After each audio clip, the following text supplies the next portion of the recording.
Hello everyone. आज हम एक बहुत इंटरेस्टिंग सब्जेक्ट को स्टार्ट कर रहे हैं जिसको एग्रीकल्चर सब्जेक्ट का आप रीड कह सकते हैं। Fundamentals of extension education. Fundamentals of extension education की अगर मैं बात करूं तो ये सब्जेक्ट कह सकते हैं कि किसानों के बारे में जो भी आप चीजें पढ़ रहे हैं एग्रीकल्चर में उन तक उन चीजों को कैसे डिलीवर करेंगे। यानी कि आपके पास में जो भी नॉलेज है, जो भी किसी भी टेक्नोलॉजी के बारे में आपको आइडिया है, तो उनको आप किसानों तक कैसे शेयर करेंगे। यानी कि बेसिक सारी चीजें अपने को इस सब्जेक्ट में पढ़नी है। स्टार्ट करते हैं, सबसे पहले देखते हैं ये सब्जेक्ट है क्या, इसका क्या सिलेबस है। आफ्टर दैट हम एक्सटेंशन को अलग से पढ़ेंगे और एजुकेशन क्या होता है उस चीज को भी अलग से पढ़ेंगे। स्टार्ट करते हैं। सबसे पहले ये जो आपको पता है सेकंड ईयर के जितने भी जो बच्चे हैं उनके लिए सबसे मतलब जो एग्रीकल्चर बैकग्राउंड से होते हैं उनके लिए स्पेशली थोड़ा ये कोर्स डिफिकल्ट होता है। लेकिन इस कोर्स में एक चीज मैं बता देता हूं कि काफी चीजें आपको रटने वाली है। ठीक है, ऐसा ज्यादा नहीं है कि आप कुछ भी लिखे जा रहे हो। बहुत सारे यहाँ पे प्लान एंड प्रोग्राम्स आएंगे जिनकी डेटा होगा वो आप लोगों को याद करने होंगे। ठीक है, सो उसके बाद में हमें जानना है कि प्रोग्राम और जितने भी जो प्लान्स हैं वो कैसे लागू होते हैं उनके बारे में पढ़ना है। उसके बाद में आपका डिफ्यूजन एडेप्टेशन की प्रोसेस आएगी, उनको पढ़ना है। बाकी बेसिक इंट्रोडक्शन है ही। इसके साथ साथ में अपने को इसमें रूरल सोशियोलॉजी का एक पार्ट आता है, उसको भी बहुत अच्छे से पढ़ना है। तो दैट स्टार्ट करते हैं। BSc honours agriculture second year first semester credit hour आपको पता है 2 1+1। नाउ और फर्स्ट ऑफ ऑल हम डिस्कस करते हैं सिलेबस के बारे में। तो पहला जो हमारा चैप्टर है बेसिकली हम ट्राई करेंगे इसको 10 से 15 लेक्चर में एकदम अच्छे से सिलेबस को कवर करने का। ठीक है, फर्स्ट में हम बात करते हैं एक्सटेंशन एंड एजुकेशन, ये जो हमारा पहला यूनिट है। उसके बाद में आपका एक्सटेंशन प्रोग्राम एंड प्लानिंग के बारे में अपने को पढ़ना है। उसके बाद में मॉनिटरिंग एंड इवोल्यूएशन कैसे करना है उनका उसके बारे में पढ़ना है। रूरल डेवलपमेंट एंड जितने भी जो रूरल डेवलपमेंट से रिगार्डिंग एलाइड प्रोग्राम्स है उनके बारे में पढ़ना है। फिर जो हमारे एक्सटेंशन सिस्टम है इंडिया में उनके बारे में पढ़ना है। उसके बाद में आपके न्यू ट्रेंड्स इन एक्सटेंशन, उसके बाद में एक्सटेंशन का जो एडमिनिस्ट्रेशन है प्रशासनिक कार्य उनके बारे में पढ़ना है। फिर हम पढ़ेंगे एक्सटेंशन के जो टीचिंग मेथड्स हैं उनके बारे में। फिर communication in extension, diffusion and adaptation of innovation, इनके बारे में हम लोगों को पढ़ना है। एक चीज आप लोगों ने पहले पढ़ी होगी, फर्स्ट सेमेस्टर में मैंने आप लोगों को पढ़ाया भी था कम्युनिकेशन स्किल के बारे में। ठीक है, कम्युनिकेशन स्किल के बारे में आपने पढ़ा होगा। उसके बाद में आपने सेकंड सेमेस्टर में भी एक्सटेंशन के काफी सब्जेक्ट्स पढ़े थे, उनसे बहुत चीजें आपकी बेसिक बेसिक है वो क्लियर हो चुकी है। एक्सटेंशन क्या है इस सेमेस्टर में मैं मोटे मोटे तौर पे अगर बात करूं कि क्या पढ़ना है, तो फर्स्ट ऑफ ऑल हमें जितने भी जो एक्सटेंशन के और रूरल सोशियोलॉजी के प्रोग्राम एंड प्लान बनाए गए हैं उनको पढ़ना है। जैसे कभी कभार थोड़ा आपको आइडिया दे देता हूं, बेसिक आपने शांति निकेतन प्रोजेक्ट के बारे में पढ़ा होगा। ठीक है, अफ्रीका के बारे में पढ़ा होगा, गुड़गांव के बारे में पढ़ा होगा। इन सब चीजों के बारे में थोड़ा थोड़ा बेसिक आइडिया तो आप लोगों को होगा ही। तो वही चीजें हमें डिटेल में पढ़ना है, एक एक प्रोग्राम के बारे में पढ़ना है, कब कौन सा प्रोग्राम आया है उन सभी के बारे में पढ़ना है। ठीक है, तो जहां पे जो भी ईयर है वो आप लोगों को याद करना है। जैसे जैसे हम आगे बढ़ते जाएंगे सारी चीजें हैं वो आप लोगों की क्लियर होती जाएगी। सो फर्स्ट ऑफ ऑल हम स्टार्ट करते हैं एक्सटेंशन है क्या। हाँ, बहुत इंपॉर्टेंट टर्म है एक्सटेंशन, बार बार मैं बता चुका हूं कि आपका एक्सटेंशन है क्या। ठीक है, ये चीज अब आप लोगों की एकदम क्लियर हो जानी चाहिए। Extension, x plus tension. हाँ, टेंशन तो रहती है ना इस सब्जेक्ट के नाम पे, बिल्कुल। अब देखो जहां टेंशन होती है वहां क्या आता है, स्ट्रीच आता है। ठीक है, सीधी बात है। एक्स मतलब आपने कभी देखा ना, मेरी एक्स गर्लफ्रेंड थी। एक्स गर्लफ्रेंड का मतलब वो पुरानी आउट हो चुकी है, इसका मतलब समझो। एक्स का मतलब क्या है, आउट। और टेंशन, टेंशन जब रहता है तब क्या होता है, स्ट्रेचिंग होता है ना। इसका मतलब होता है स्ट्रेचिंग। क्या होता है, स्ट्रेचिंग। ठीक है, यानी कि बाहर, हिंदी में कहे तो बाहर, और इसका मतलब होता है खिंचाव, यानी कि बाहर की ओर खिंचाव करना। सीधी भाषा में इसका मतलब देखो तो ये बनता है कि आपके पास में जो भी चीजें हैं या फिर एग्रीकल्चर के अंदर जो भी प्लान चीज आप लोगों को पता है और वो फार्मर्स तक आपको कैसे पहुंचानी है, उनका कैसे विस्तार करना है। हिंदी में अगर इसका सही मीनिंग देखें तो यही मतलब होता है कि विस्तार कैसे करना है आपको किसी चीज का, वही एक प्रकार का एक्सटेंशन है।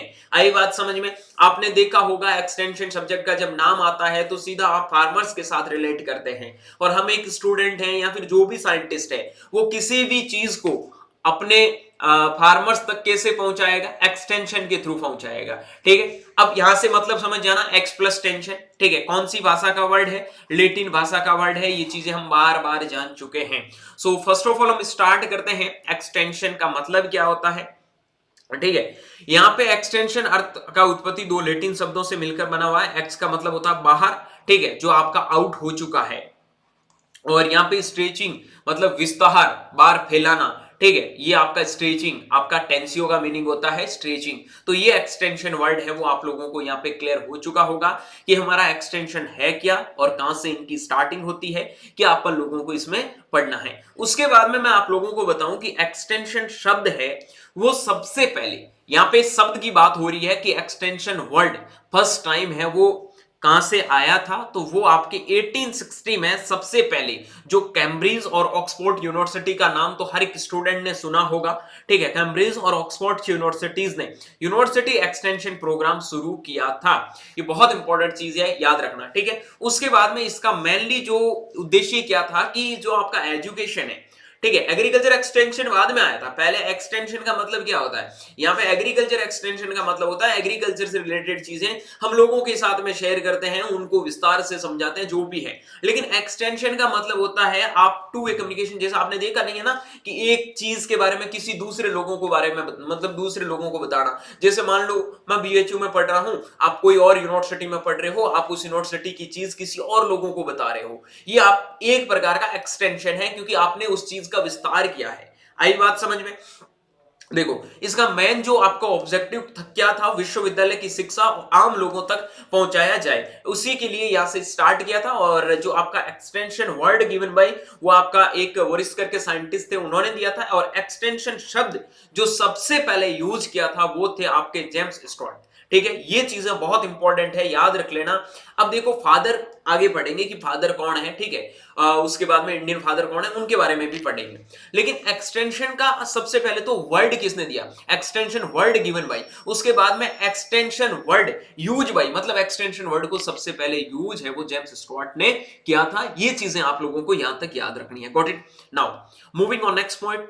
नेक्स्ट पॉइंट है एक्सटेंशन एजुकेशन शब्द का प्रयोग सबसे पहले 1873 में। देखो, सबसे पहले शब्द का प्रयोग, ठीक है, शब्द का प्रथम उपयोग, ठीक है, पहली बार एक्सटेंशन एजुकेशन का यूज कहां हुआ था, वो आपका 1873 में हुआ था। ये देखना यहां वो 18, यहां अभी हमने क्या पढ़ा था इसका 66 वाला इंग्लैंड में हुआ था। यहां पे क्या दिया था, एक्सटेंशन शब्द का उपयोग हुआ था। ठीक है, यहां पे देखो आपको पूछा जाता है उपयोग, ठीक है, कि एक्सटेंशन का उपयोग, एक्सटेंशन का उपयोग, लेकिन यहां पे हमारा क्या है, एक्सटेंशन एजुकेशन, एजुकेशन का फर्स्ट यूज वो कब हुआ था, 1873। ये क्या था रे, 66 है ना। तो ये चीजें याद रखना, वो आपकी ऑक्सफोर्ड और कैम्ब्रिज यूनिवर्सिटी में हुआ था। और ये जो एक्सटेंशन एजुकेशन है वो आपका कैम्ब्रिज यूनिवर्सिटी में स्टार्ट हुआ था। एक्सटेंशन वह शिक्षा जो विश्वविद्यालय की चार दीवारी से बाहर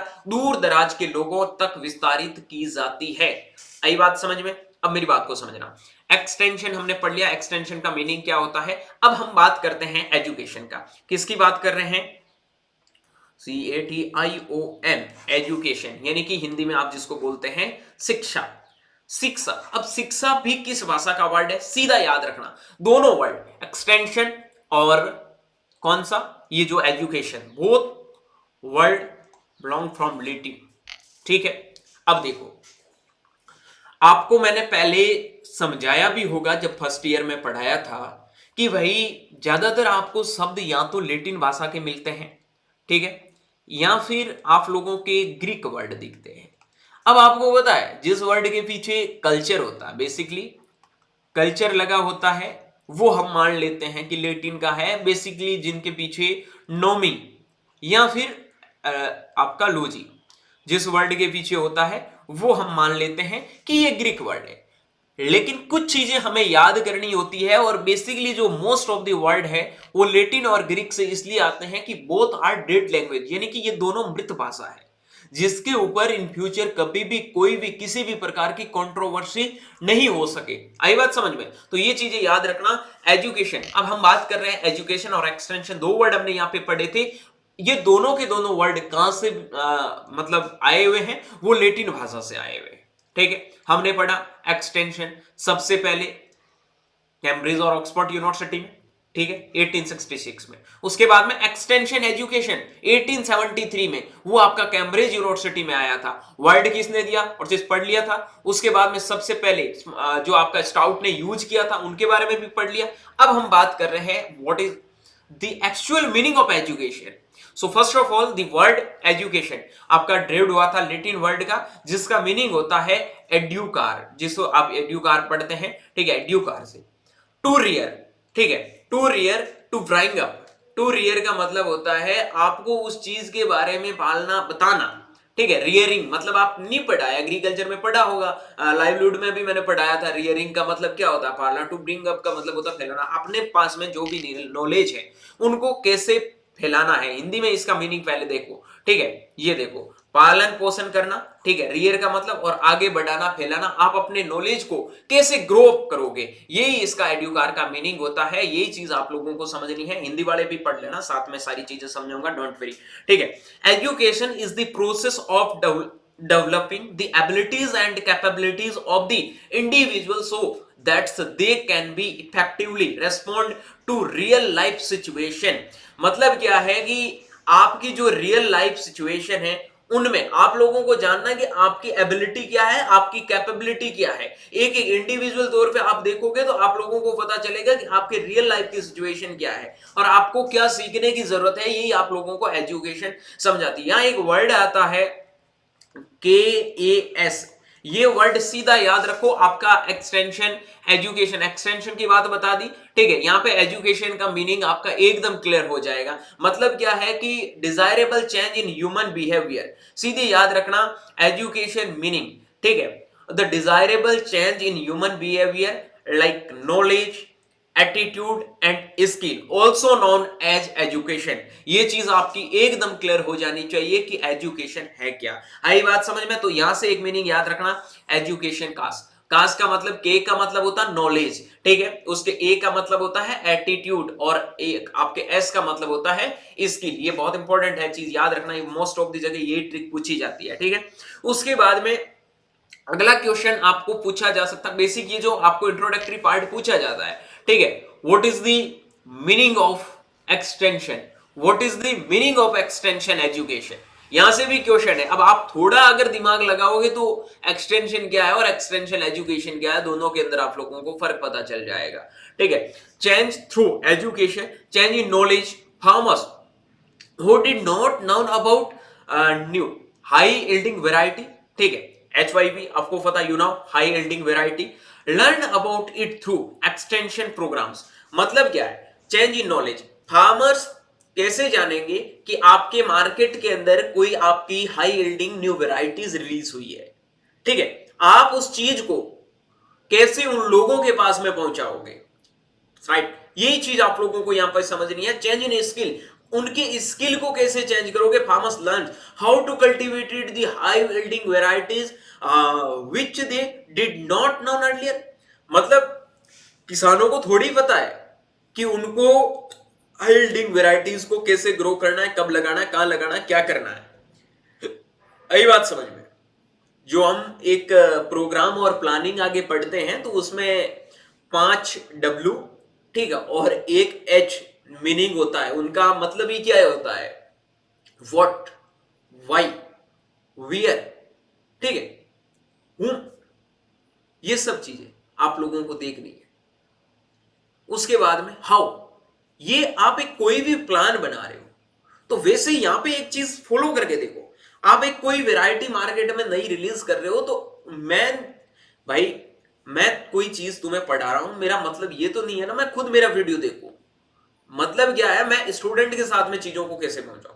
वही एक साइंटिस्ट अगर नई वैरायटी को रिलीज करेगा तो उसका मेन मोटिव होता है कि मैं उसको फार्मर्स तक कैसे पहुंचाऊं और फार्मर्स को उस चीज के बारे में कैसे समझाऊं कि वो ज्यादा से ज्यादा प्रोडक्शन उस चीज का ले सकता है। आई बात समझ में? Are you getting my point? कि आपको यहां पे एक्सटेंशन एजुकेशन का मीनिंग क्या होता है उसको पता करना है। ठीक है, now moving on next point, change in attitude.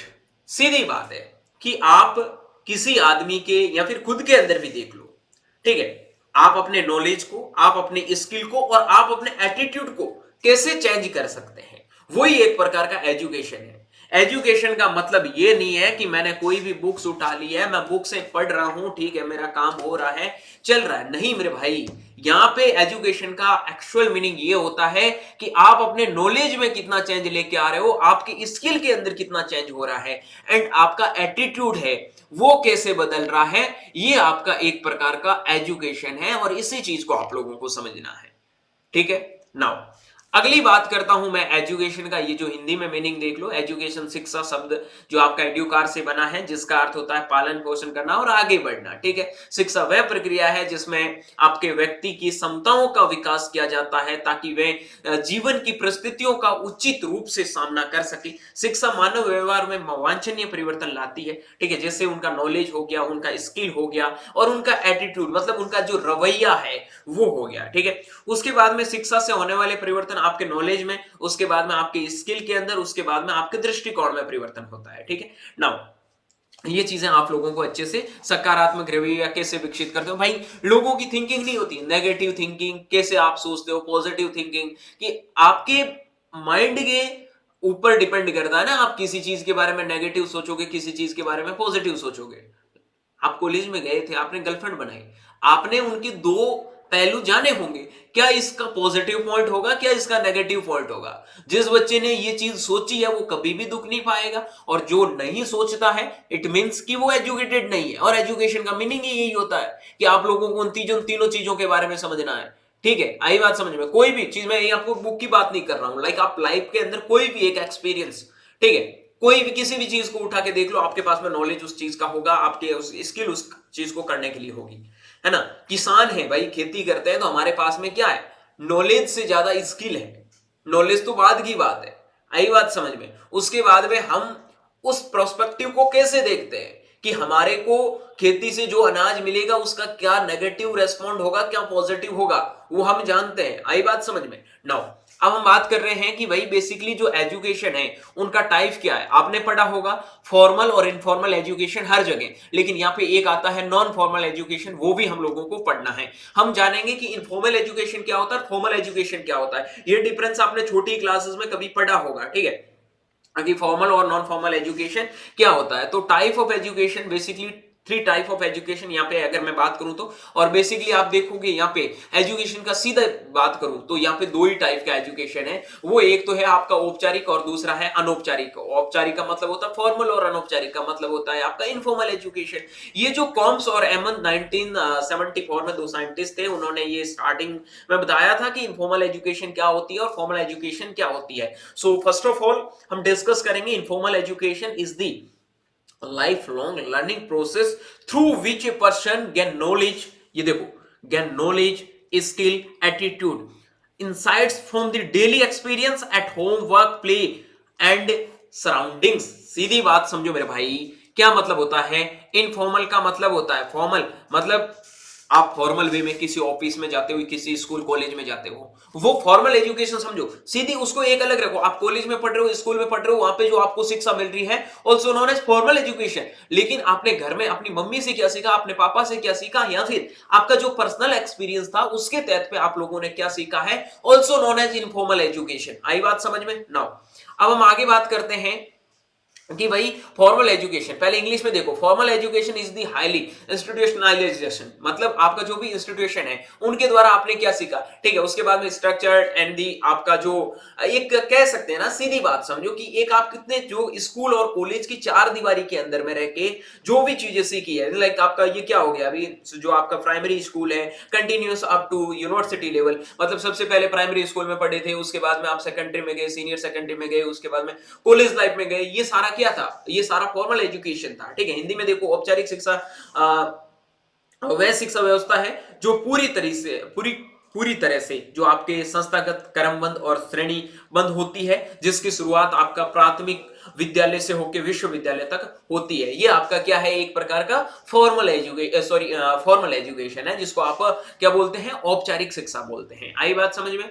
अब इसके क्या की फीचर्स है, मतलब मुख्य विशेषताएं क्या है? इनसाइड इंस्टीट्यूशन, स्कूल कॉलेज, मतलब ये आपको कॉलेज और स्कूल के अंदर ही सिखाई जाएगी। उसके बाद में फिक्स करिकुलम, मतलब इनका एक पाठ्यक्रम होता है, वो निश्चित होता है। ऐसा नहीं है कुछ भी कहीं की भी चीजें पढ़ाओ। मैं यहाँ पे आपको एक्सटेंशन पढ़ा रहा हूं, तो यहाँ पे मैं एक्सटेंशन की ही चीजें पढ़ाऊंगा, और हमें पता है कि इस सेमेस्टर में अपने को 10 चैप्टर पढ़ना है एक्सटेंशन में, तो हम 10 ही पढ़ेंगे। इसका मतलब है कि यहाँ का पाठ्यक्रम एकदम फिक्स होता है। उसके बाद में एग्जामिनेशन एंड सर्टिफिकेट्स, मतलब यहाँ पे आपको अच्छा नॉलेज मिलेगा, आपको सीजीपीए का एक ग्रेड रिपोर्ट मिलेगा, जिसमें आपको पता चलेगा कि किस सब्जेक्ट में आपके कितने मार्क्स आए हैं। यानी कि यहाँ से आपको एक डिग्री भी मिलेगी, कॉलेज डिग्री, मतलब कॉलेज पूरी करने के बाद में क्या है, सर्टिफिकेट भी मिलता है, डिग्री भी मिलती है। ये भी एक आपका फॉर्मल एजुकेशन है, ठीक है। उसके बाद में सेम एज ग्रुप लर्नर्स, मतलब ये नहीं है ना कि तुम्हारे साथ में तुम्हारे दादाजी भी आके पढ़ने लग जाएंगे। आपके सेम ग्रुप के लोग आपके साथ में पढ़ेंगे। यानी कि आपकी उम्र 20 साल होगी, तो हो सकता है कोई 18 का होगा, कोई 22 का होगा, बट ऑल आर इक्वल। ये सारे लोग इक्वल ही होंगे। ऐसा नहीं है कि आपकी क्लास में 18 साल के लड़के के साथ में 55 साल का बूढ़ा आदमी पढ़ रहा है, ऐसा तो बिल्कुल नहीं होगा, ठीक है। चलो उसके बाद में हम बात करते हैं आपका अगला आता है नॉन फॉर्मल एजुकेशन। अनौपचारिक और गैर औपचारिक शिक्षा क्या होती है, उनके बारे में पढ़ो। और इसको बेसिकली मैं बात करता हूं, तो इसको हम एक प्रकार से बोल सकते हैं एग्रीकल्चरल जो आपका एक्सटेंशन है, ऑल्सो रिलेट कर सकते हैं।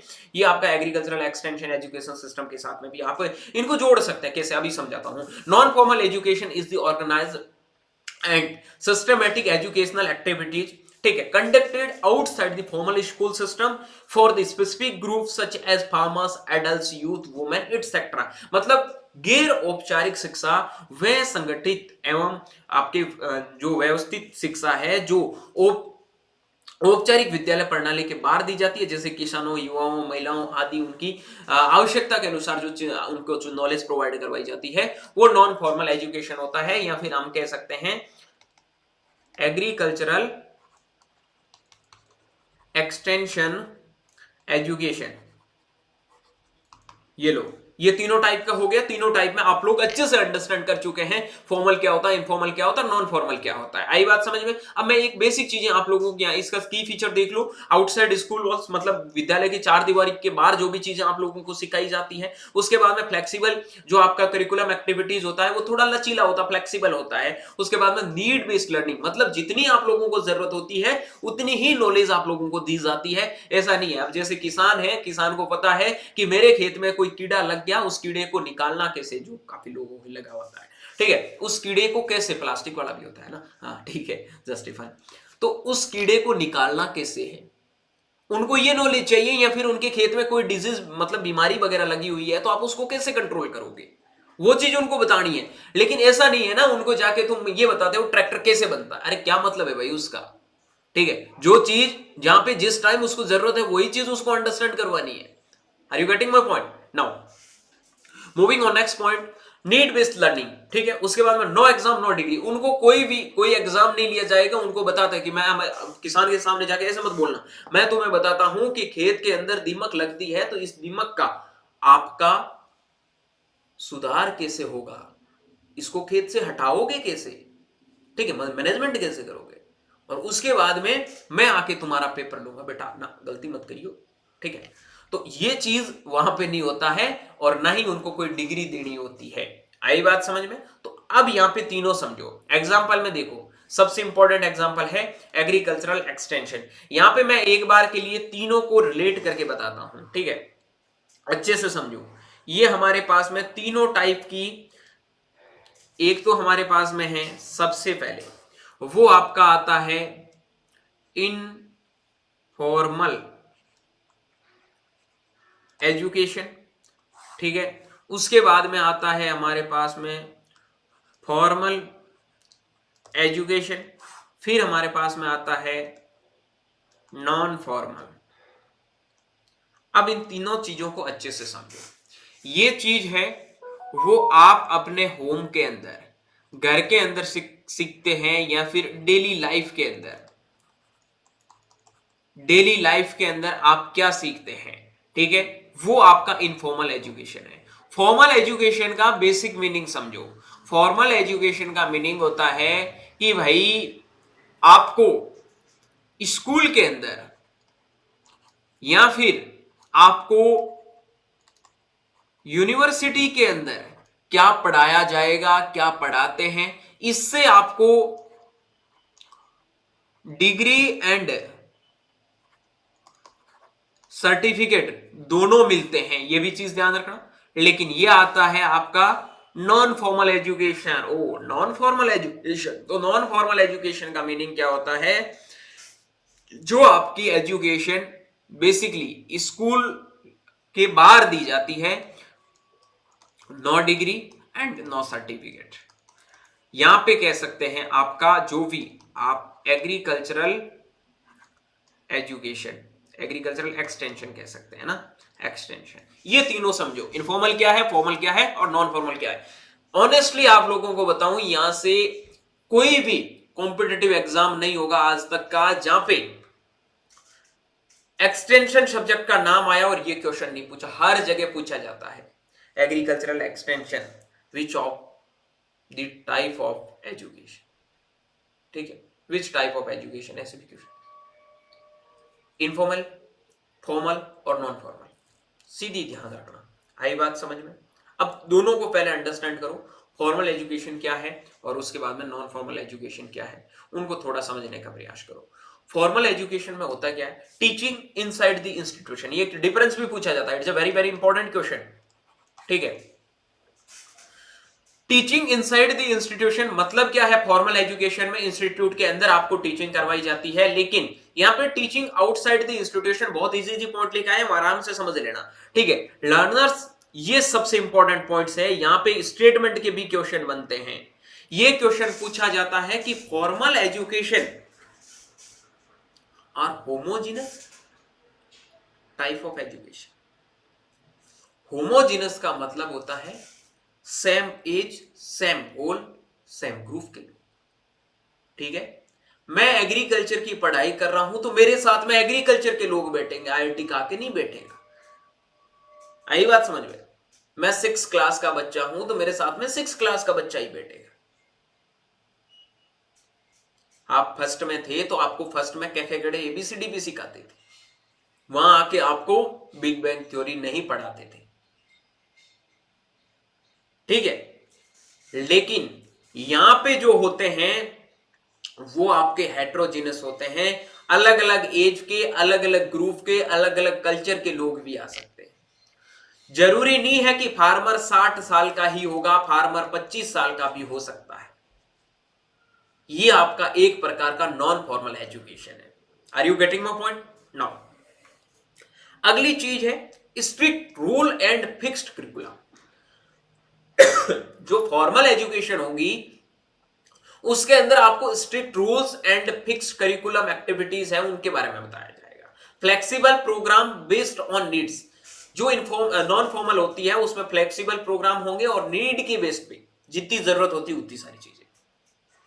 ये भी चीज आप लोगों को याद रखना, ठीक है, कि फिक्स्ड आपका जो करिकुलम होता है, ठीक है, उनके बारे में बात करते हैं। उसके बाद में आगे बात करता हूं, एग्जामिनेशन एंड डिग्री आपको फॉर्मल एजुकेशन में दी जाती है, but no need of any type of degree, any type of certificate, any type of exam in non-formal education.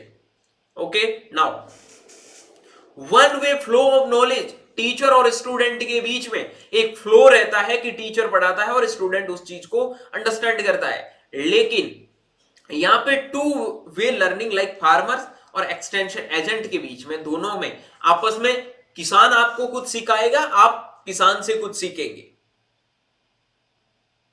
और आप किसान को कुछ सिखाओगे, किसान आपसे कुछ सीखेगा। आई बात समझ में? लेकिन स्कूल में टीचर को आप नहीं सिखाओगे, टीचर ही आपको सिखाएगा। वन वे, एक तरफा बहता है, ठीक है। चलो start with theory and in practice, ठीक है, मतलब सिद्धांत के साथ में आपको शुरुआत करनी है। ये चीज हमें पढ़नी है कि फॉर्मल एजुकेशन क्या होता है, इनफॉर्मल क्या होता है, वो पढ़ाएंगे पहले। लेकिन यहाँ पे हम लोगों को सबसे पहले प्रैक्टिकल नॉलेज के ऊपर बिलीव करवाया जाता है। ये चीज उन सिचुएशन, प्रैक्टिकल फील्ड सिचुएशन के बारे में हमें जाके देखना होता है। Got it? अगला है teachers teach only in class. Teachers आपको केवल क्लास में ही पढ़ाएंगे, हर जगह ज्ञान नहीं फैलेंगे। ठीक है। उसके बाद में extension worker works with local leader and farmers, मतलब प्रसार कर्मी स्थानीय नेताओं किसानों के साथ में भी काम कर सकते हैं। जरूरी नहीं कि टीचर दिन में पढ़ाता है, ऐसा नहीं है, वो हर जगह आके रात को 12 बजे, लेकिन फार्मर्स के साथ में कोई भी लोग या फिर नेताओं के साथ में आप कभी भी बैठ के बात कर सकते हो। आई बात समझ में? तो ये एक प्रकार का नॉन फॉर्मल और फॉर्मल एजुकेशन में डिफरेंस था। अगर आपको फॉर्मल और इनफॉर्मल में डिफरेंस पूछे तो भी बता सकते हो। ठीक है। ये आप चार दीवारी के अंदर सीखते हो, वो कहीं पे सीख सकते हो। ठीक है। ये आपको अपने स्किल को डेवलप करने के लिए, अपने को ओपन माइंडेड होने में इनफॉर्मल एजुकेशन है वो हेल्प करता है। लेकिन फॉर्मल एजुकेशन है हमें एक लिमिटेड जगह रखता है, लिमिटेड सोर्स के बेस पे, या फिर हमारा जो एक स्पेसिफिक फील्ड होता है उसके अंदर मूव करवाने का टाइम करता है। एक पर्टिकुलर टाइम के अंदर ये फॉर्मल एजुकेशन काम करता है, लेकिन इनफॉर्मल एजुकेशन है वो हर जगह काम कर सकता है। तो ऐसे करके आप डिफरेंशिएट इनको कर सकते हैं और कम से कम 7-8 पॉइंट आप इजीली इनके लिख सकते हैं। या भी मैंने बता दिया है आपको 3 4 5 6 7 8 पॉइंट, तो ठीक है। तो आराम से आप समझ के इन चीजों को लिख सकते हैं। आई बात समझ में? उसके यही तो है, आपको अलग अलग चीजों को देख लो, बस काम खत्म हो गया। फिर हम बात करते हैं जो आपके डेफिनेशन ऑफ एक्सटेंशन एजुकेशन के डेफिनेशन है उनके बारे में बात करते हैं कि भाई एक्सटेंशन एजुकेशन एक्चुअली में है क्या, उन चीजों के बारे में देख लेते हैं। ठीक है। अब देख लेता हूं पहले मैं इतने तक किसी बच्चे का कोई भी डाउट प्रॉब्लम क्वेरी है तो आप बता सकते हैं, कमेंट देख लेता हूं भाई। कोई भी डाउट नहीं है ना भाई? बिल्कुल होना भी नहीं चाहिए। अगर किसी का कोई भी डाउट प्रॉब्लम क्वेरी है तो बता दो, कोई भी दिक्कत प्रॉब्लम है तो बता दो भाई। नहीं है ना? ओके भाई, ओके ओके ओके, चलो चलें आगे। हाँ, एक्सटेंशन एजुकेशन, पहली चीज यहां से पूछा जाता है थोड़ा अलग, father of extension education. Father of extension, जो आपका एक्सटेंशन है, ठीक है, एक्सटेंशन,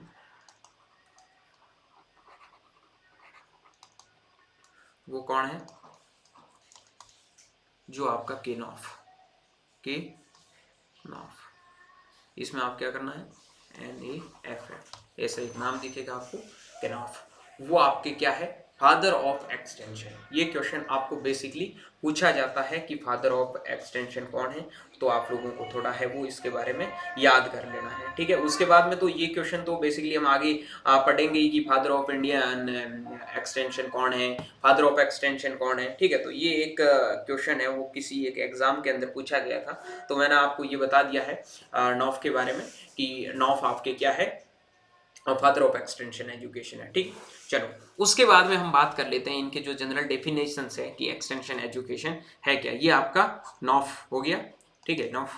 चलो उसके नॉफ के बाद में हम बात करते हैं, सबसे पहले एक क्वेश्चन आपको थोड़ा मैं पूछूं तो कि एक्सटेंशन एजुकेशन की शुरुआत कहाँ हुई, कहाँ से हुई थी, या फिर क्वेश्चन आपको बेसिकली पूछा जाता है कि एक्सटेंशन की शुरुआत कहाँ से हुई थी। ठीक है। तो ये क्वेश्चन अगर आपको पूछे तो सबसे पहले मैं बता देता हूँ शुरुआत आपकी कहां से हुई थी। वो हर जगह आपको USA ही देखने को मिलेगा, तो ये चीज याद रख लेना। आई बात समझ में? ओके। चलो आगे बात करता हूं मैं, वो है आपका extension education is the science that create the transmits and applies knowledge to bring plant change in the behaviour of people to help them improve their living and occupations. ठीक है। मतलब एक्सटेंशन एजुकेशन वह है जो आपके knowledge को developed करती है। ठीक है। और आप जो भी चीजों को प्रसार कर रहे हो, ट्रांसमिशन किसी चीज का कर रहे हो, उपयोग करके लोगों के व्यवहार और उनके जो योजना के अंदर जो आप परिवर्तन लाते हो ताकि वे अपने जीवन को बेहतर तरीके से जी सकते हैं। ठीक है। वो आपका एक एक्सटेंशन एजुकेशन है। आई बात समझ में? अब आपके ये आ चुके हैं JP Leagans, father of extension. ठीक है। उनके बारे में मैं बात करता हूं। Extension is the applied science, ठीक है, ट्रेनिंग, सर्च, जो आपका finding, field experience and behavioural principles, ठीक है, synthesised with the technology to solve problems of out of school education for youth and adults. Got it now, ये Leagans 1961 का definition है। उसके बाद में बात करता हूं नेशनल कमीशन ऑन एग्रीकल्चर, जो आपका एनसीए है। एनसीए का डेफिनेशन क्या था 1976 में? Extension is out of school education and service for farm families to help them adopt improve practices in production management, ठीक है, कंजर्वेशन एंड मार्केटिंग। ये आपका नेशनल कमीशन ऑन एग्रीकल्चर के अकॉर्डिंग डेफिनेशन था। ये डेफिनेशन तो आप लोगों को याद ही करना होगा, ठीक है, ज्यादा कुछ नहीं हो तो जेपी लिगन्स का डेफिनेशन है वो याद कर लेना, ठीक है। आगे बात करता हूं origin of extension education in India. India में 1950 के अंदर सबसे पहले teaching of extension education at the under graduate level in India started in 1950 agricultural college, ठीक है। सबसे पहले कोलकाता के अंदर एक कॉलेज था एग्रीकल्चर का, वहां पे स्टार्ट हुआ था। अभी हम देखते हैं आगे, इनको पूरा डिटेल से पढ़ेंगे, ठीक है। Teaching of extension education is the under graduate level in India began in 1950 at the College of Agriculture, Calcutta University. Okay. उसके बाद में the first post graduate program in extension education start in 1955 at Sabor. In 1958, separate department of extension education created at the Indian Agriculture Research Institute IRA New Delhi, ठीक है, with the support of the जो आपका Ford Foundation under the guidance of the JP Liggins. IRA launched the first PhD program extension education in 1961. Soon after, Punjab Agriculture University begins master and PhD program in extension education in 1962 है यहाँ पे, ठीक है, उन्होंने 1962 में start किया था, ठीक है, ये चीज याद रख लेना। उन्होंने वापस 1992 में ये चीजें याद रखना, ठीक, हो जाता कभी कभार टाइपिंग मिस्टेक। अब समझो, अगर मैं यहाँ पे हमारे एग्रीकल्चरल एक्सटेंशन की बेसिकली बात करता हूँ, ठीक है, तो वो कहाँ पे हुआ था? यूजी, पीजी और पीएचडी, ठीक है। सबसे पहले यहाँ पे आप लोगों को बताया गया है JP Leagans first PhD programme extension education, ठीक है। पीएचडी कहाँ से है? IARI, ठीक है। लेकिन उससे पहले आप लोगों को क्या बोला गया था? द पोस्ट ग्रेजुएट प्रोग्राम इन नागपुर, ठीक है।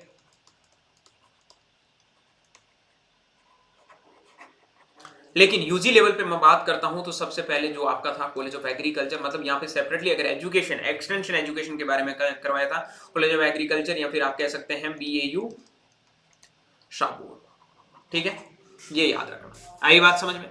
उसके बाद में हम आगे बात करते हैं father of extension education, JP Leagans, ठीक है, Jain Paul Leagans, father of extension education in the world, बहुत इंपॉर्टेंट है, याद कर लेना। KN Singh, father of extension education in India. आई बात समझ में? अब देखो, KN Singh father of extension education हो गया, ठीक है। अब देखो KN सिंह है ना, ये आपके, इनका पूरा नाम क्या है? केदार सिंह नाथ, ठीक है, ये याद रख लेना। KN सिंह हो गया। ये आप लोगों को क्वेश्चन है वो पूछे जा सकते हैं कि एक्सटेंशन एजुकेशन का क्या है, ठीक है। चलो, एग्रीकल्चर की बात कर रहा हूं, ठीक है। एक्सटेंशन एजुकेशन का अगर सीधा यहाँ पे पूछे तो आपके फादर यही थे, एक्सटेंशन एजुकेशन के सीधे फादर पूछे तो आपके एनॉफ थे। लेकिन यहाँ पे मैं एग्रीकल्चरल एक्सटेंशन की यहाँ पे बात कर रहा हूँ, कहाँ गया वो? यहाँ पे मैं बात कर रहा हूँ, वो है आपके एग्रीकल्चर एक्सटेंशन, ठीक है।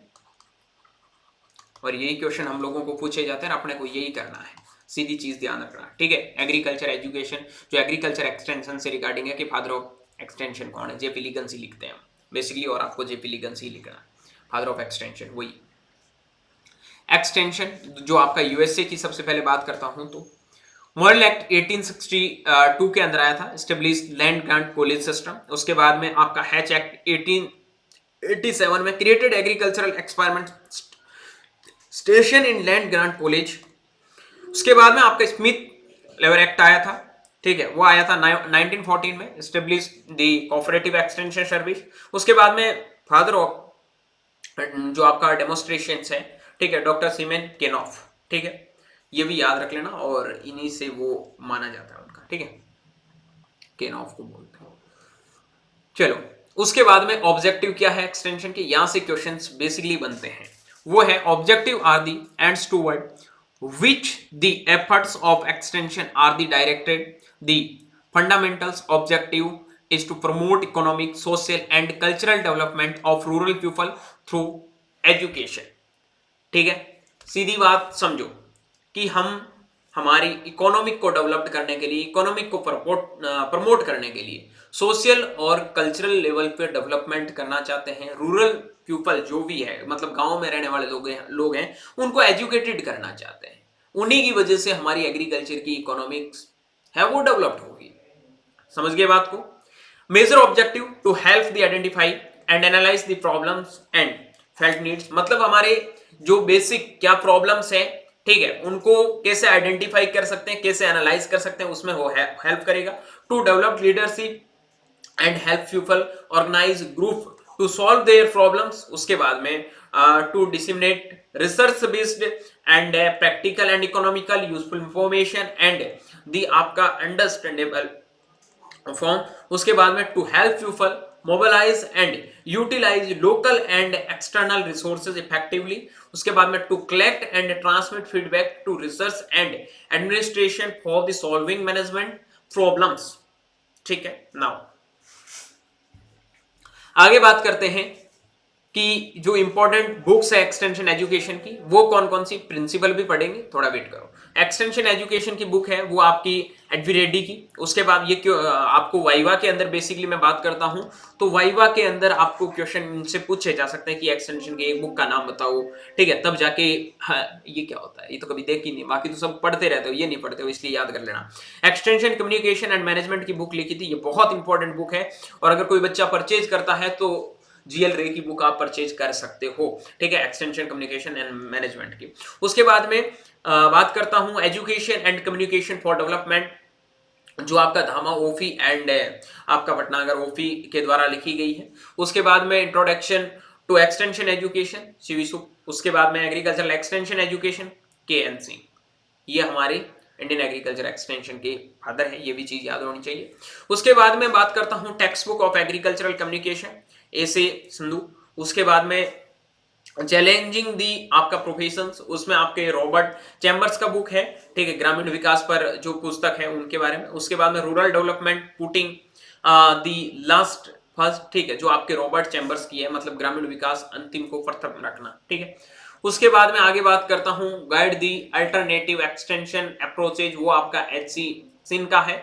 उसके बाद में बात करता हूं मॉडर्नाइजिंग वर्ल्ड एग्रीकल्चर, जो आपके जी.एच. एक्सेंस एंड एस थूट का बुक है। ये आप लोगों की जो इंपॉर्टेंट 10 बुकें थी, इनमें आप लोगों को याद कर लेना। एक तो के.एन. सिंह का एग्रीकल्चरल एक्सटेंशन एजुकेशन का, एक्सटेंशन कम्युनिकेशन एंड मैनेजमेंट जो जी.एल. रे का है, और एक्सटेंशन एजुकेशन का जो आपका एडवी रेड्डी का है। ये 3-4 बुकें तो आपको इवन याद होनी ही चाहिए, ठीक है, बाकी तो देखो याद हो जाए तो अच्छी बात है, लेकिन ये 3 तो याद रहनी चाहिए। प्रिंसिपल ऑफ एक्सटेंशन, ये सबसे इंपॉर्टेंट क्वेश्चन है, 100% पेपर के अंदर, थ्योरेटिकल पेपर के अंदर आने वाला क्वेश्चन यही है, श्योर आएगा, ये चीज रट लेना, ये रट लेना भाई, बहुत इंपॉर्टेंट चीजें हैं, अभी आप आगे समझते जाओगे तो पता चल जाएगा।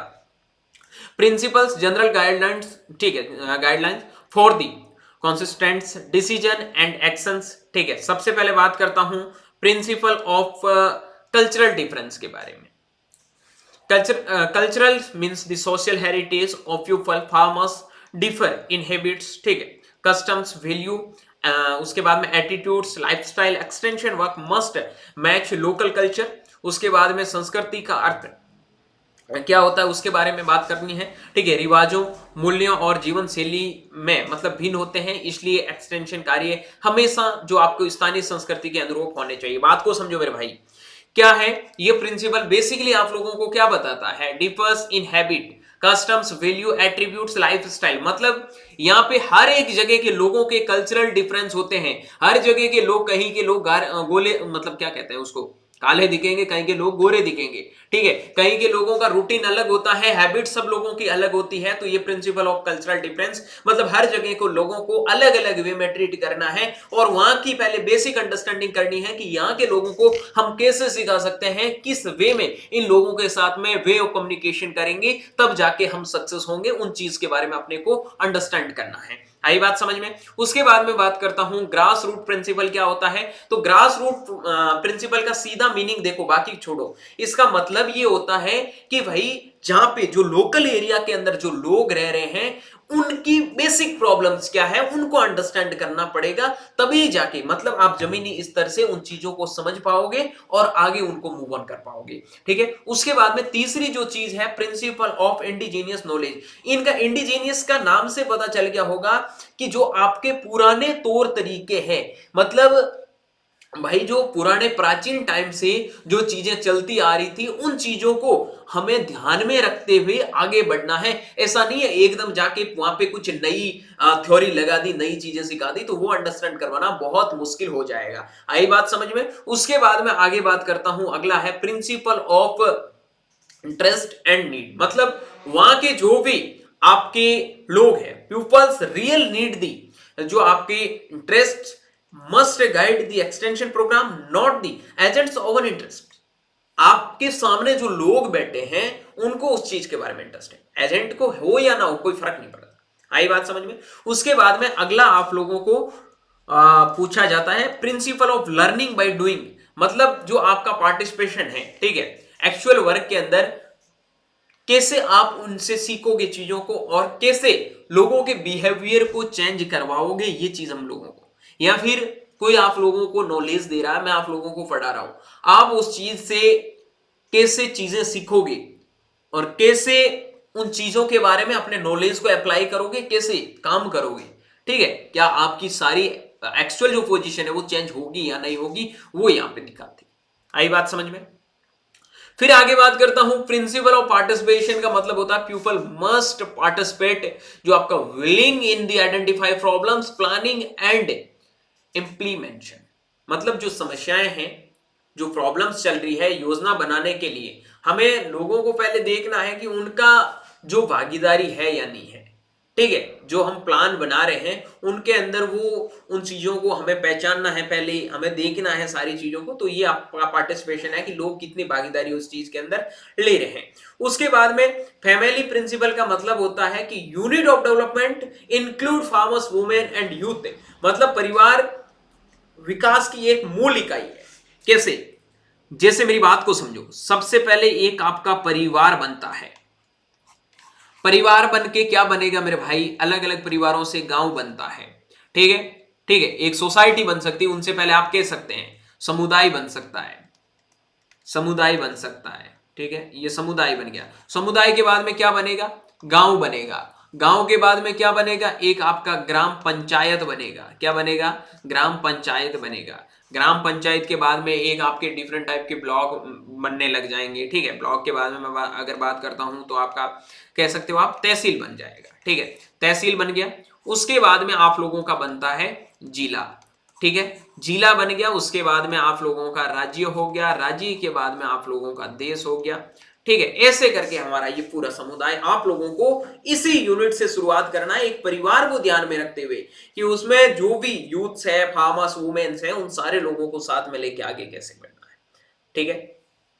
Principal of leadership, work through local leaders, train them to become change agents. मतलब स्थानीय नेताओं के माध्यम से आप काम करें, उन्हें परिवर्तन के वहां मतलब वाहक बनने के लिए जो आपका शिक्षित करें। मतलब आप लोगों को पता नहीं है, जैसे मान लो मैं यहाँ राजस्थान का रहने वाला हूं, मैं बेंगलोर चला गया, ठीक है। मुझे वहां के फार्मर के साथ में डील करना है, तो मैं सडनली वहां पे जाके उन चीजों को नहीं समझा पाऊंगा जितनी चीजें वहां के लोग बता पाएंगे। तो मैं क्या करूंगा, एक लोकल जो लीडर होगा उससे पहले कांटेक्ट करूंगा ताकि वो फार्मर्स को इकट्ठा कर सके। उसके बाद में धीरे धीरे धीरे धीरे चीजों को समझेंगे। आई बात समझ में। तो ये आपको पहले प्रिंसिपल ऑफ लीडरशिप है, उनमें ये चीजें ध्यान रखनी है। फिर मैं बात करता हूं प्रिंसिपल ऑफ एडेप्टेबिलिटी। मतलब क्या है कि extension method must be flexible because people resources and situation differs. मतलब क्या है, एक्सटेंशन की विधियां हैं वो फ्लेक्सिबल होती है क्योंकि हर जगह आपकी सिचुएशन अलग होती है, तो उसके हिसाब से आपको एडेप्ट करना होगा। आपको पता है साउथ के लोगों को किस हिसाब की चीजों की जरूरत है, नॉर्थ के लोगों को किस हिसाब की लोगों की जरूरत है, तो आप मतलब किस हिसाब की थिंकिंग की जरूरत है। आपको बेसिक यहां पे मैं अंडरस्टैंडिंग की बात करता हूं, तो समझना क्या है मेरी बात को, कि आप कोई एक नई जगह में जा रहे हो या फिर कोई नई जगह को अंडरस्टैंड कर रहे हो, तो वहां पे आप खुद को कैसे अडेप्ट करोगे, उन चीजों के बारे में सीखना है आप लोगों को। ठीक है, उसके बाद में बात करता हूं principle of satisfaction. People should experience positive result, satisfaction motivates. ठीक है, और उसके बाद में आपका फर्दर एडेप्टेशन। ठीक है, ये चीज है आपका सेटिस्फिकेशन का मतलब लोगों का जो संतोषजनक परिणाम मिलना चाहिए। आप ऐसा नहीं है कुछ भी जाके वहां पे बक रहे हो, लोगों को कुछ समझ में नहीं आ रहा है, कोई फर्क नहीं पड़ता। मैं आप लोगों को यहां पढ़ा रहा हूं, आपको चीजें समझ में आनी चाहिए, वरना मेरी रिजल्ट का मतलब मेरे को रिजल्ट कब मिलेगा, जब आप चीजें सीखोगे। ठीक है, फालतू में कोई चीज बताने का मतलब नहीं है जब तक आप चीजों को अंडरस्टैंड नहीं कर पा रहे हो। Are you getting my point now? Principle of evaluation मतलब जो आपका निरंतर चीजें आप कर रहे हो कंटिन्यूअसली, उनका आपको मेजरमेंट करना है कि आपको रिजल्ट मिल रहा है या नहीं मिल रहा, आपको मूल्यांकन करना है।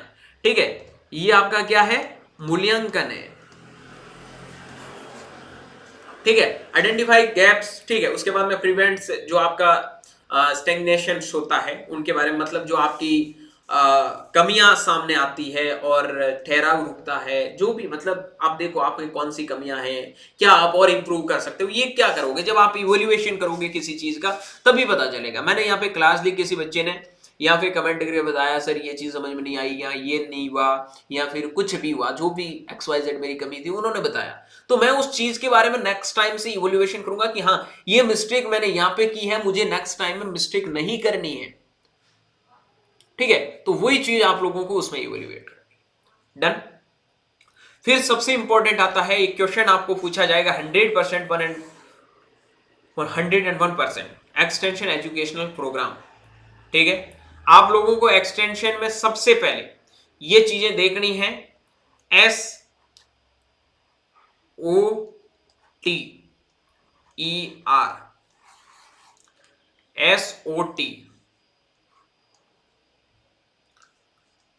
SOTE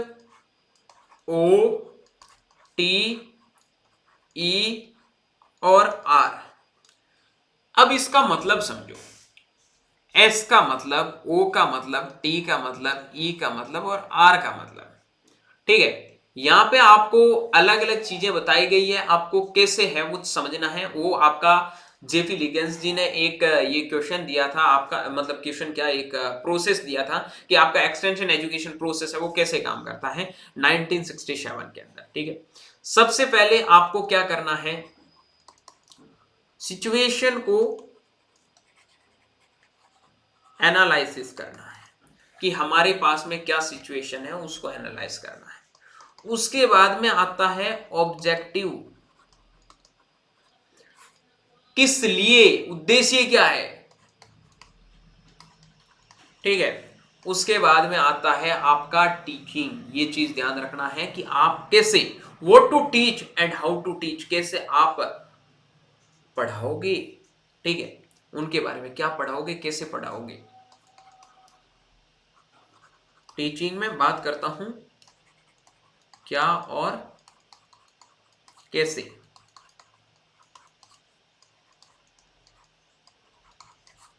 ठीक है, उसके बाद में अगला आता है ई का मतलब इवोल्यूएशन।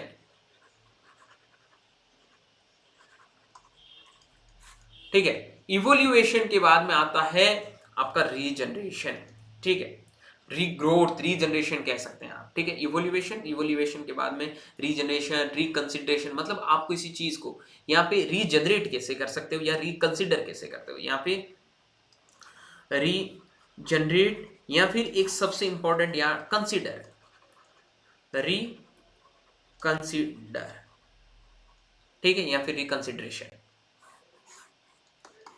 अब समझो, रीजनरेट का मतलब क्या, यहाँ थोड़ा मीनिंग अलग अलग बनता है। सिचुएशन हमारे पास में क्या सिचुएशन थी, हमने उसका ऑब्जेक्टिव किया, अब हमें देखना है उस सिचुएशन के अकॉर्डिंग कैसे काम करना है, फिर हमने इवोल्यूएशन किया, हाँ हमें क्या रिजल्ट मिल रहा है, लेकिन जो चीजें हमें वापस बाद में सुधारनी, या तो रीजनरेट वापस नहीं करनी है, या फिर रिकंसिडर करनी है कि हाँ इस चीज को मुझे वापस यहाँ पे कंसिडर करवाना है। और रिकंसिडर आप लोगों को क्या बताता है, व्हाट नेक्स्ट टू डू, मतलब हम जो वापस रीजनरेट करेंगे या फिर रिकंसिडर करेंगे, उसको हम नेक्स्ट लेवल पे क्या करेंगे, आगे क्या करेंगे, है ना।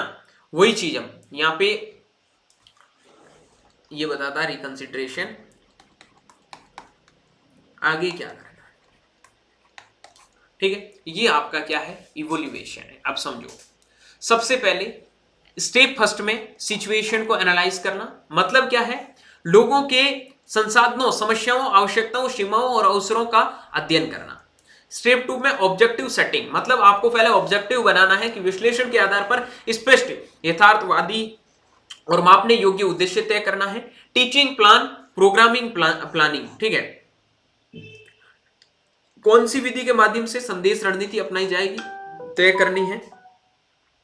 उसके बाद में टीचिंग एक्शन, शिक्षण और क्रियान्वयन है, ठीक है, वो कैसे करना क्रियान्वयन, अभी आपके प्रदर्शन, प्रशिक्षण, बैठकों आदि के माध्यम से योजनाओं को लागू कैसे कर सकते हो। इवोल्यूएशन एंड रिकंसिडरेशन, ये एक साथ में कह सकते हैं। ठीक है, इससे पहले आप टीचिंग एक्शन तो हम लाए थे, टीचिंग प्लान और ये जो हमारा टीचिंग एक्शन था, ये आप कह सकते हैं स्टेप थर्ड मैन है। ठीक है, बेसिकली टीचिंग को कंसिडर करवाता है, और इसमें हम इवोल्यूएट करके ही कोई चीज को रिकंसिडर करते हैं, रिजनरेट करते हैं, मतलब प्रगति की जांच करना, परिणामों का उद्देश्य मिलना और सुधार करना। रीजनरेट मतलब रिकंसिडर करना, रीजनरेट करने का सीधी बात समझो कि हमने भाई इवोल्यूएशन पहले क्या था, इवोल्यूएशन में हमें जो मूल्यांकन के बाद में सुधार करने की जरूरत आई थी, वो हमने क्या सुधार किया था, कैसे सुधार किया था, या फिर जो गलतियां थी उनको वापस से हमने कैसे जनरेट किया कि हमारी चीजें सुधर सके। ठीक है, वो रिकंसिडरेशन है आपका। आई बात समझ में। उसके बाद में कुछ बुक्स है, तो हिंदी इंग्लिश में दोनों में थोड़ा पढ़ लो अच्छे से क्या क्या है। जो आपका AKIS मॉडल के माध्यम से किसानों को सीखने व नवाचार को समझाता है, ये आपका एन रोलिंग, ठीक है, बुक के बारे में है। इंफॉर्मेशन, जो आपका system in agriculture development, enrolling मतलब क्या है इंग्लिश में, role of communication system in agri development, कृषि विकास की सूचनाओं प्रणालियों की भूमिका को बताता है, हिंदी में देख लो। ठीक है, उसके बाद में एग्रीकल्चरल एक्सटेंशन, जो आपका VDB और हैकिंस है। ठीक है, इन्होंने इंग्लिश में क्या बोला, इंग्लिश में देख लो, मोस्ट, जो आपका authoritative books on extension theories और प्रैक्टिसेस, एक्सटेंशन सिद्धांत और व्यवहार पर सर्विस पुस्तक है। ठीक है, उसके बाद में इंट्रोडक्शन टू एग्रीकल्चरल एक्सटेंशन, इमोसे। ठीक है, 5 कंडीशन ऑफ एग्रीकल्चरल डेवलपमेंट, कृषि विकास की 5 आवश्यक शर्तों को समझाता है। ठीक है, उसके बाद में the active of mass communication, जो आपका खलपेर है। ठीक है, mass media and selective influence theory, जनसंचार के चयनात्मक प्रभाव सिद्धांत को बताता है। ठीक है, तो ये सारी चीजें हैं वो हमने इंट्रोडक्टरी पार्ट में पढ़ी है, और ये पहला लेक्चर है हम लोगों का, कंप्लीट हो चुका है। होप सो कि आप लोग इस चीजों को बहुत अच्छे से समझे होंगे और बहुत अच्छे से आपको समझ में भी आ गया होगा कि एक्सटेंशन एजुकेशन है क्या। ठीक है, उसके बाद में क्या उनके प्रिंसिपल है, क्या उनके ऑब्जेक्टिव है, क्या उनकी प्रोग्राम प्लानिंग है, उन सब के बारे में ये चीजें आपको एक्सटेंशन एजुकेशन से समझ में आ गया होगा। अब हम एक्सटेंशन प्रोग्राम प्लानिंग के बारे में पढ़ेंगे, कैसे आपको, वो मैंने अभी बताया था कौन कौन से 5W1H के बारे में बहुत डिटेल से पढ़ना है, उसकी कैसे मॉनिटरिंग करेंगे, कैसे इवोल्यूएशन करेंगे। फिर रूरल सोशियोलॉजी के बारे में पढ़ेंगे, थोड़ा एक आध डेढ़ घंटे का चैप्टर मान सकते हो, जिसमें आपको थोड़ा रूरल सोसाइटी के बारे में पढ़ना है। एक्सटेंशन सिस्टम इंडिया में कैसे काम करता है उसके बारे में, यूनिवर्सिटी लेवल पे कैसे काम करता है, फिर आगे ये चीजें कैसे चलती है, न्यू ट्रेंड इन एक्सटेंशन में कौन कौन से ट्रेनिंग एंड विजिट सिस्टम के बारे में आपने सुना होगा, ये सब चीजें। उसके बाद में एक्सटेंशन का एडमिनिस्ट्रेशन कैसे काम कर रहा है। फिर हम टीचिंग के बारे में पढ़ेंगे, कम्युनिकेशन के बारे में पढ़ेंगे, ये हालांकि पहले भी पढ़ाया था, फिर भी मैं आप लोगों को पढ़ाऊंगा कि कम्युनिकेशन इन एक्सटेंशन में कैसे मॉडल्स काम करते हैं अलग अलग। ठीक है, वे ऑफ कम्युनिकेशन कैसे कर सकते हैं चैनल के माध्यम से, मास मीडिया के माध्यम से, उन चीजों के बारे में पढ़ेंगे। फिर diffusion and adaptation of innovation, उनके बारे में भी पढ़ेंगे। यहाँ सबसे क्वेश्चन है वो आप लोगों को पूछे जाते हैं। बेसिकली 10 लेक्चर या फिर 11 लेक्चर का आप कह सकते हैं कि ये पूरा टॉपिक आप लोगों का रहेगा। कुछ-कुछ चीज़ें आप लोगों को यहाँ पे बीच में डिटेल में ही पढ़नी होगी। सो दैट्स होप करूँगा कि ये चीज़ें बहुत अच्छे से आप लोगों को समझ में आ गई हैं। तो मिलता हूँ नेक्स्ट लेक्चर में, तब तक के लिए bye bye, take care, good luck.